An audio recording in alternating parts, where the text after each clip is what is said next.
प्यारे दोस्तों, अस्सलाम वालेकुम। जैसा कि आप सभी को मालूम है कि कुछ ही दिनों के बाद में बकरा ईद आने वाली है और बकरा ईद के मौके पर मुसलमान जानवरों की कुर्बानी देने वाले हैं। लेकिन जैसे ही बकरा ईद करीब आती है तो कुछ नासमझ लोग इसको लेकर तरह तरह के सवाल उठाने शुरू कर देते हैं। वो कहते हैं कि मुसलमान बकरा ईद क्यों मनाते हैं और बेजुबान जानवरों की कुर्बानी क्यों देते हैं, इसके पीछे वजह क्या है।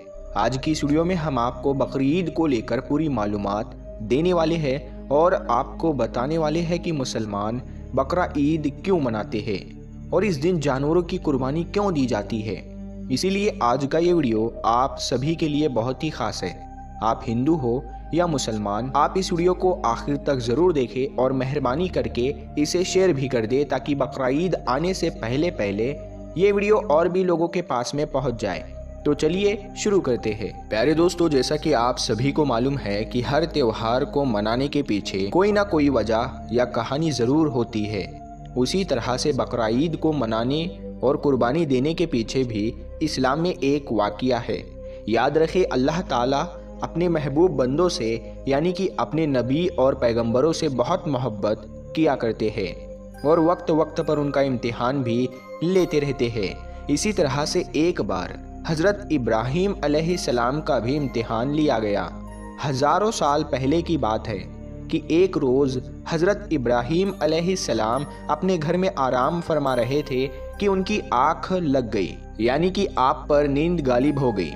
तभी आप अलैहिस्सलाम ने अपने ख्वाब में देखा कि अल्लाह ताला आपसे फरमा रहा है, ए इब्राहीम, आप अपने सबसे प्यारी और अजीज़ चीज़ को मेरी राह में कुर्बान करो। प्यारे दोस्तों, याद रहे, नबियों और पैगंबरों का ख्वाब कभी भी झूठा नहीं हो सकता।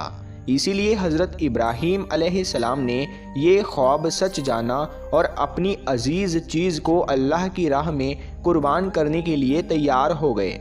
उस वक्त हज़रत इब्राहीम अलैहिस्सलाम के पास में काफ़ी तादाद में ऊँट हुआ करते थे। इसीलिए सुबह होते ही आपने उन ऊँटों में से 100 ऊँटों की कुर्बानी दे दी, यानी कि 100 ऊँट अल्लाह की राह में कुर्बान कर दिए। मगर फिर जैसे ही दूसरी बार आपकी आँख लगी तो फिर से अल्लाह ताला की तरफ से आवाज़ आई कि ए इब्राहीम, आप अपनी सबसे प्यारी और सबसे अजीज़ चीज़ को मेरी राह में कुर्बान करो। तो इसीलिए फिर दूसरे दिन हज़रत इब्राहीम अलैहिस्सलाम ने 200 ऊँटों की कुर्बानी दे दी, यानी 200 ऊँट अल्लाह की राह में कुर्बान कर दिए। मगर फिर तीसरी रात जैसे ही आपकी आँख लगी तो अल्लाह ताला की तरफ से फिर से वही आवाज़ आई कि ए इब्राहीम, आप अपने सबसे प्यारी और सबसे अजीज़ चीज़ को मेरी राह में कुर्बान करो। ये सुनकर आप अलैहिस्सलाम सोचने लगे कि मेरे लिए सबसे प्यारी और सबसे अजीज़ चीज़ तो मेरा बेटा इस्माइल है। आप सोचने लगे कि अल्लाह ताला कहीं ये तो नहीं देखना चाह रहा कि मैं सबसे ज़्यादा प्यार अपने फर्जंद यानी कि अपने बेटे इस्माइल को करता हूँ या फिर अपने खाली की हकीकी से करता हूँ। प्यारे दोस्तों, हम आपको बता दें कि हज़रत इब्राहीम अलैहिस्सलाम और हज़रत हाजरा का सिर्फ एक ही बेटा था और वो भी काफ़ी दुआ और मन्नत करने के बाद में अल्लाह ताला ने आपको बुढ़ापे की उम्र में अता किया था। इसीलिए हज़रत इब्राहीम और हज़रत हाजरा अपने बेटे इस्माइल से बहुत प्यार किया करते थे।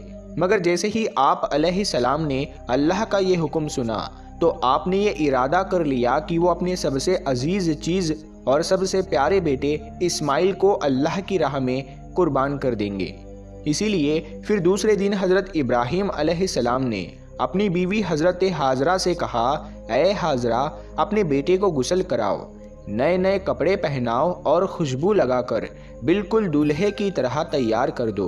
आज हम अपने एक दोस्त के घर पर दावत पर जा रहे हैं। ये सुनकर आपकी बीवी हज़रत हाजरा बहुत खुश हुई और खुशी खुशी से अपने बेटे हज़रत इस्माइल को तैयार कर दिया। फिर जब हज़रत इब्राहीम अलैहिस्सलाम अपने प्यारे बेटे इस्माइल को लेकर फ़िलिस्तीन से मक्का की तरफ रवाना होने लगे, तभी आपके घर में एक शैतान दाखिल हुआ और वो आपकी बीवी हज़रत हाजरा से कहने लगा, ए हाजरा, क्या तुम्हें पता भी है कि तुम्हारे प्यारे बेटे को कहाँ पर ले जाया जा रहा है? तुम्हारे बेटे को तुम्हारा शोहर किसी दोस्त के घर दावत पर नहीं ले जा रहा है, बल्कि तुम्हारे प्यारे बेटे इस्माइल को कुर्बानी करने के लिए ले जाया जा रहा है, यानी कि मारने के लिए ले जाया जा रहा है। ये सुनकर हज़रत हाजरा ने कहा, मैं अपने इब्राहिम को अच्छी तरह से जानती हूँ, भला एक बाप अपने बेटे को क्यों मारेगा। तो ये सुनकर शैतान ने कहा कि तुम्हारे शोहर इब्राहिम ने एक ख्वाब देखा है जिसमें अल्लाह ने तुम्हारे प्यारे बेटे इस्माइल की कुर्बानी मांगी है, इसीलिए इब्राहिम इसको कुर्बानी करने के लिए ले जा रहे हैं। तो ये सुनकर आपकी बीवी हज़रत हाजरा फ़क्र से कहने लगी, ऐ शैतान, तुम पर लानत हो, अगर मेरा बेटा अल्लाह की राह में कुर्बान होने के लिए जा रहा है तो मेरे लिए इससे बड़ी खुशी की बात और क्या होगी। ये तो मेरा एक बेटा है, अगर मेरे पास हज़ारों इस्माइल भी होते तो मैं खुशी खुशी उनको अल्लाह की राह में कुर्बान होने के लिए भेज देती। ये सुनकर फिर शैतान हज़रत इस्माइल के पास गया और कहने लगा, ऐ इस्माइल, क्या तुम्हें पता भी है तुम्हारे बाबा तुम्हें कहाँ लेकर जा रहे हैं? वो तुम्हें किसी दावत में नहीं बल्कि तुम्हें मारने के लिए ले जा रहे हैं। वो तुम्हें अल्लाह की राह में कुर्बान करने के लिए ले जा रहे हैं। तो ये सुनकर हज़रत इस्माइल अलैहिस्सलाम ने फरमाया कि अगर मैं अल्लाह की राह में कुर्बान हो जाऊँ तो मेरे से बड़ा खुशनसीब फिर कौन होगा। ये सुनकर शैतान बहुत मायूस हुआ, इसीलिए फिर वो हज़रत इब्राहिम अलैहिस्सलाम के पास पहुंचा और कहने लगा, ऐ इब्राहिम, अपने प्यारे बेटे को कुर्बान करने के लिए क्यों ले जा रहे हो? तुम्हें पता भी है कि तुम्हारी यह कुर्बानी अल्लाह की बारगाह में कबूल होगी भी या नहीं? और दूसरी बात, जब तुम अपने इस बेटे को कुर्बान कर दोगे तो फिर बुढ़ापे में तुम्हारी खिदमत कौन करेगा? बुढ़ापे में तुम्हारी देखभाल कौन करेगा? ये सुनकर फिर हज़रत इब्राहिम अलैहिस्सलाम ने कुछ पत्थर उठाए और शैतान को लानती कहकर मारने लगे। ये देखकर शैतान वहां से भागने लगा। दोस्तों, कहा जाता है कि तभी से मक्का में हज के दौरान शैतान को पत्थर मारा जाना शुरू हुआ। इसी वजह से हज के दौरान शैतान को पत्थर मारा जाता है। फिर हज़रत इब्राहिम अलैहिस्सलाम अपने बेटे को साथ लेकर वहां से चल दिए और आगे बढ़ने लगे। थोड़ी दूर जाने के बाद में आपने अपने बेटे से फरमाया, ऐ इस्माइल, क्या तुम्हें पता भी है कि हम आपको अल्लाह की राह में कुर्बान करने के लिए ले जा रहे हैं? तो ये सुनकर आपका बेटा हज़रत इस्माइल अलैहिस्सलाम कहने लगे, बाबा जान, इससे बेहतर मेरे लिए और क्या होगा कि मुझे अल्लाह की राह में अल्लाह के एक नबी कुर्बान करने के लिए ले जा रहे हैं। लेकिन बाबा, मेरी एक इल्तिजा है, जब आप मेरा गला काटोगे तो आप वो देख नहीं पाओगे, इसीलिए पहले आप रस्सी से मेरे हाथ और पाँव को अच्छी तरह से बांध लीजिए, और मैं चाहता हूँ कि आप भी अपनी आंखों पर एक पट्टी बांध ले ताकि आपको मेरे गले पर छुरी चलाते वक्त तरस ना आ जाए। बस फिर क्या था, हज़रत इब्राहिम अलैहिस्सलाम ने अपने प्यारे बेटे इस्माइल के हाथ और पाँव बांधे और अपनी आंखों पर भी पट्टी बांध ली, और फिर अपने हाथों में एक छुरी लेकर आसमान की तरफ देखा और कहने लगे, ऐ अल्लाह, अगर आप मुझे 1000 इस्माइल भी देते तो मैं खुशी खुशी के साथ में उन सब को आपकी राह में कुर्बान कर देता। ये कहकर आप वो छुरी अपने बेटे इस्माइल के गर्दन पर चलाने लगे तो इतने में अल्लाह ताला ने फरमाया, ऐ जिब्राइल, जल्दी से जाओ, जन्नत से एक जानवर को लेकर ज़मीन पर जाओ और इस्माइल को वहाँ से हटाकर उसकी जगह वो जानवर को रख दो। इब्राहिम इम्तिहान में कामयाब हो गया है। जैसे ही हज़रत इब्राहिम अलैहिस्सलाम ने गर्दन पर छुरी को फेरा तो खून बहने लगा, मगर उसके बाद में आपने जैसे ही अपनी आंखों से पट्टी को हटाया तो आपने देखा कि आपके पास में ही आपका बेटा इस्माइल सही सलामत खड़ा हुआ है। फिर आपने जैसे ही नीचे की तरफ देखा तो आपने देखा कि उसी जगह पर एक दुम्बा, जिसको हम भेड़ कहते हैं, वो कुर्बान हो चुका है। ये देखकर हज़रत इस्माइल अलैहिस्सलाम ने अल्लाह का शुक्र अदा किया।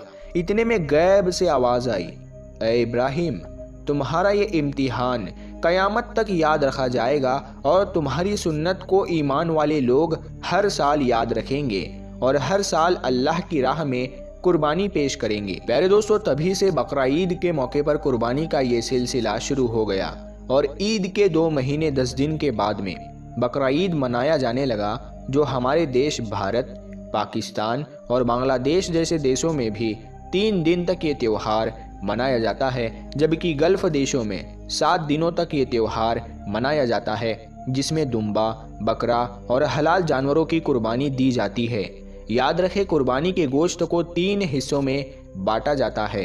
पहला हिस्सा गरीबों और मिस्कीनों में बांटा जाता है, दूसरा हिस्सा रिश्तेदारों में दिया जाता है और तीसरा हिस्सा खुद अपने घर में रखा जाता है। दोस्तों, ये थी हमारी आज की वीडियो कि मुसलमान कुर्बानी क्यों देते हैं। आपको ये वीडियो कैसी लगी हमें कमेंट में ज़रूर बताएं। हमारे चैनल को लाइक करें, इस वीडियो को ज़्यादा से ज़्यादा शेयर करें और अभी तक आपने हमारे चैनल को सब्सक्राइब नहीं किया है तो सब्सक्राइब करके साथ में लगे बेल आइकन को ज़रूर दबा दें। हम मिलते हैं फिर एक नई वीडियो के साथ में, तब तक के लिए अस्सलाम वालेकुम, अल्लाह।